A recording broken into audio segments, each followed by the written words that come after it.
एक छोटे से गांव में जोया नाम की एक लड़की रहती थी जिसे तस्वीरें बनाने का बहुत शौक था। वो दरिया के किनारे बैठकर अपने ब्रश है मैं खूबसूरत रंग भरती और फूल परंदे और जो कुछ भी उसके दिल में आता वो पेंट कर देती। एक दिन जब जोया अपनी नानी के पुराने सामान की तलाशी ले रही थी तो उसे एक लकड़ी का बोसीदा सा डब्बा मिला। जब उसने उसे खोला तो अंदर एक पुराना मगर चमकदार सुनहरी ब्रश रखा था। जैसे ही जोया ने उसे हाथ में लिया ब्रश के अर्धगर्द हल्की सी रोशनी फैल गई। वो खुश होकर उसे आजमाने के लिए अपने कमरे में भाग गई। जोया ने नीला रंग लिया और कागज पर एक छोटी सी मछली बनाई। अचानक मछली की दम हिली और वो सफ़े से बाहर निकल आई। वो हवा में तैरती हुई जोया के गर्द घूमने लगी और आखिरकार उसके पानी के गिलास में जा बैठी। ये तो जादुई है, जोया हैरानी से बोली। फिर उसने एक ततली बनाई और वो जिंदा होकर कमरे में अड़ने लगी। जोया ने एक सेब बनाया और जब उसने उसे खाया तो वो एक हकीकी सेब की तरह मज़ेदार था। आहिस्ता आहिस्ता जोया ने इस जादुई ब्रश को नेकी के कामों के लिए इस्तेमाल करना शुरू कर दिया।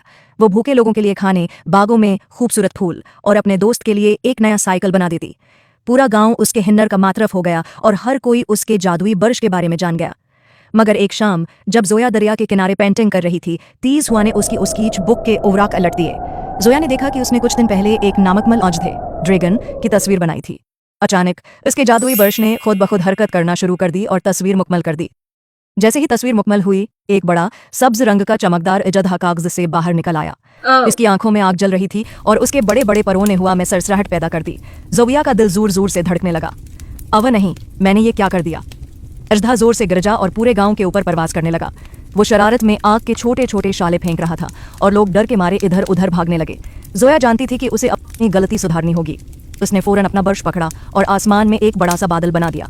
जैसे ही बादल नमूदार हुआ, तेज बारिश शुरू हो गई जिसने अजदे के शाले बुझा दिए। फिर जोया ने एक सुनहरी पिंजरा बनाया, मगर उससे पहले कि वो अजदे को कैद कर पाती, अजदे ने तेजी से झपटकर उसका ब्रश छीन लिया। मुझे मेरा ब्रश वापस दो, जोया चलाई, मगर अजदे ने उसे अपने मजबूत पंजों में दबोच लिया। जोया ने फौरन एक चाल सूझी। उसने जल्दी से एक लकड़ी का टुकड़ा उठाया और उसे रंग में डुबोकर एक बड़ा सरख सेब बनाया। अजदा सेब को देखकर हैरान हो गया और भूख से उसे पकड़ने की कोशिश करने लगा। जैसे ही उसने सेब उठाया, ब्रश नीचे गिर गया और जोया ने जल्दी से उसे उठा लिया। फिर उसने एक नरम और आरामदेह गार बनाई। उजदे ने जमा ही ली, अपने पैरों को समेटा और आराम से गार में चला गया। जोया ने जल्दी से गार के दरवाजे पर बैलों की दीवार खींच दी ताकि उजदा आराम से सो सके। गांव वाले खुशी से तालियां बजाने लगे। जोया, तुमने हमें बचा लिया। इस दिन के बाद जोया ने अपने जादुई ब्रश को ज्यादा एहतियात से इस्तेमाल करने का फैसला किया। वो पेंटिंग करती रही, मगर अब वो सिर्फ ऐसी चीजें बनाती जो फायदेमंद और खुशी देने वाली हों।